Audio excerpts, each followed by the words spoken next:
আসসালামু আলাইকুম, ওয়েলকাম করছি আমি আব্দুল কাদের আমার ফেসবুক পেজ এবং ইউটিউব চ্যানেল থেকে।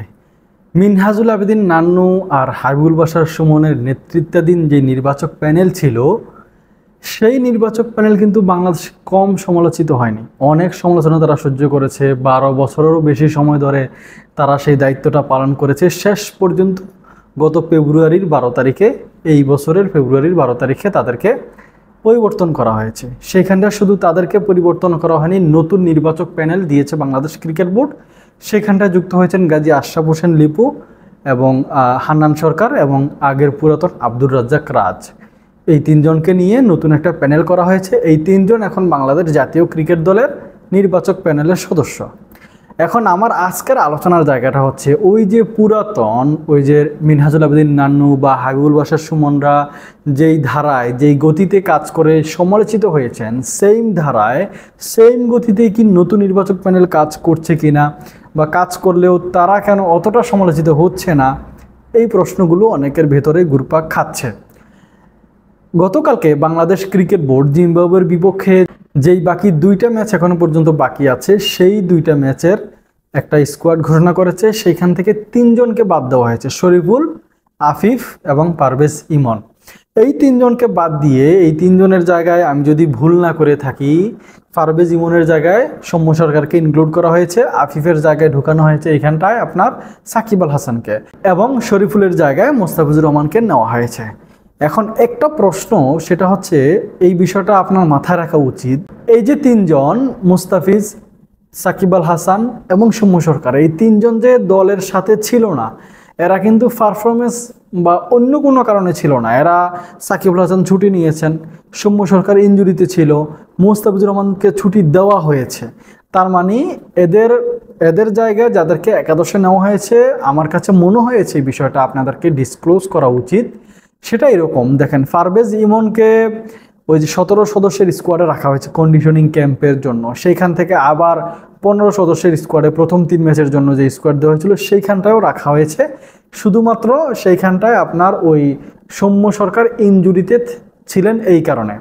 এখন সৌম্য সরকার যেহেতু ইনজুরি কাটিয়ে ফেলেছেন, এখন আমার ওই পারভেজ ইমনকে অতটা দরকার নেই। আমার প্ল্যান এতে সৌম্য সরকার আছেন। এখন যেহেতু আমার প্ল্যান এ এর সৌম্য সরকার আমার কাছে চলে এসেছে, এখন প্ল্যান বি এর আমার পারভেজ ইমনকে অতটা দরকার নেই। তবে নির্বাচকরা যেটা জানিয়েছেন, আব্দুর রাজ্জাক তিনি ভিডিওতে কথা বলেছেন, তিনি বলেছেন যে এখনও তারা সিস্টেমের ভিতরে আছে। তার মানে টি-20তে তারা আবারও ডাক পেতে পারে। যখনই বাংলাদেশ ক্রিকেট দলের দরকার হবে তখনই কিন্তু তাদেরকে ডাকা হবে, বিষয়টা এরকমই জানিয়েছেন।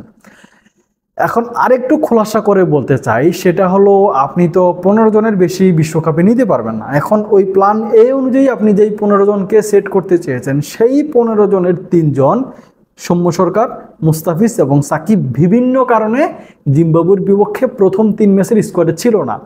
এই কারণেই আপনি অন্য 3 জনকে এখানে ঢুকিয়েছেন। কোনো ইনজুরিজনিত সমস্যা হইলে, কনকাশন দরকার হইলে আপনি এদেরকে কিন্তু খেলাইতে পারতেন বা মাঠে নামিয়ে দিতে পারতেন। একটা বিষয় খেয়াল করে দেখবেন, বাংলাদেশ প্রথম যেই 2টা ম্যাচ খেলেছে কোনো পরিবর্তন করেনি। তৃতীয় ম্যাচে এসে তানভীরকে খেলিয়েছে, শেখ মেহেদীকে বসিয়ে তানভীরকে খেলিয়েছে, আর অপর দিকে শরীফুলকে বসিয়ে সেইখানটায় এই তানজিম হাসান সাকিবকে খেলিয়েছে।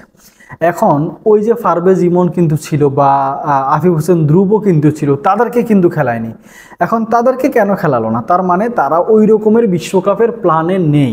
তাহলে তাদেরকে কেন নেওয়া হয়েছে? তাদেরকে নেওয়া হয়েছে কনকাশন সাব দরকার হইতে পারে, কোনো ক্রিকেটার ইনজুরিতে পড়তে পারেন, বা 15 সদস্য একটা স্কোয়াড তো আমাকে পূর্ণ করতে হবে, এই কারণেই তাদেরকে নেওয়া হয়েছে। আমার কাছে মনে হয় এই মেসেজটা তাদের কাছেও আছে। এখন যারা বলছেন যে আফিফ বা ওই পারভেজ ইমনকে কোনো ম্যাচ না খেলিয়েই কেন বাদ দিয়ে দেওয়া হয়েছে, তাদেরকে কেন তাহলে নেওয়া হলো, হয়তো তো বুঝতে পেরেছেন যে কেন তাদেরকে নেওয়া হয়েছে। এখন সাকিব আল হাসান ঢুকে গেছেন একাদশে, স্কোয়াডে ঢুকে গেছেন, সৌম্য সরকার ঢুকে গেছেন, আপনার মুস্তাফিজুর রহমান, অবধারিতভাবে তারা বাদ যাবেন, কারণ তারা এদের জায়গায় এসেছিল। এই হচ্ছে মূল আলোচনা। এখন ওই বিষয়ের যেটা বটম লাইন যেটা, সেটা হচ্ছে এরকম যে আসলেই কি ওই বর্তমান যে নির্বাচক প্যানেল আছে তারা কি আগের নির্বাচক প্যানেলদের মতন ওই রকমই ওইভাবে কাজ করছে কিনা? আমার কাছে মনে হচ্ছে মোটেই না। কারণ এরা যা কিছু করছে, এরা সব কিছু জানিয়ে শুনিয়ে, আমার কাছে মনে হয় বুদ্ধিসম্পন্ন মানুষ এরা। বিশেষ করে গাজী আশরাফ হোসেন লিপু, তিনি খুবই মেধাবী, খুবই জ্ঞানী মানুষ। তিনি যে সিদ্ধান্তগুলো নেবেন বা তার প্যানেলের সদস্যরা তাকে যে সিদ্ধান্তগুলো নিতে সাহায্য করবেন সেগুলো আমার কাছে মনে হয় না অতটা খারাপ হবে যতটা খারাপ হয়েছিল ওই মিনহাজুল আবেদিন নান্নু আর ওই হাবিবুল বাশার সুমনদের প্যানেলের। এই বিষয়টা আপনাকে মাথায় রাখা উচিত। আরেকটা কথা হলো, নির্বাচক প্যানেল এখনো পর্যন্ত যত সিদ্ধান্তই নিয়েছে অত সমালোচিত কিন্তু তারা হননি, অন্তত যারা ক্রিকেট প্রেমী আছেন বা ক্রিকেট নিয়ে যারা বিশ্লেষণ করেন, কথাবার্তা বলেন, তাদের কাছে বা বাংলাদেশ ক্রিকেট বোর্ড যে অনুমোদন দিয়েছে তাদের সিদ্ধান্তগুলো, সেগুলো আমার কাছে মনে হয় ভালোই ছিল। এখনো পর্যন্ত ওই রকমভাবে আপনারা ওই সমালোচনা করার মতন ওই রকম এখনো পর্যন্ত আমি দেখিনি।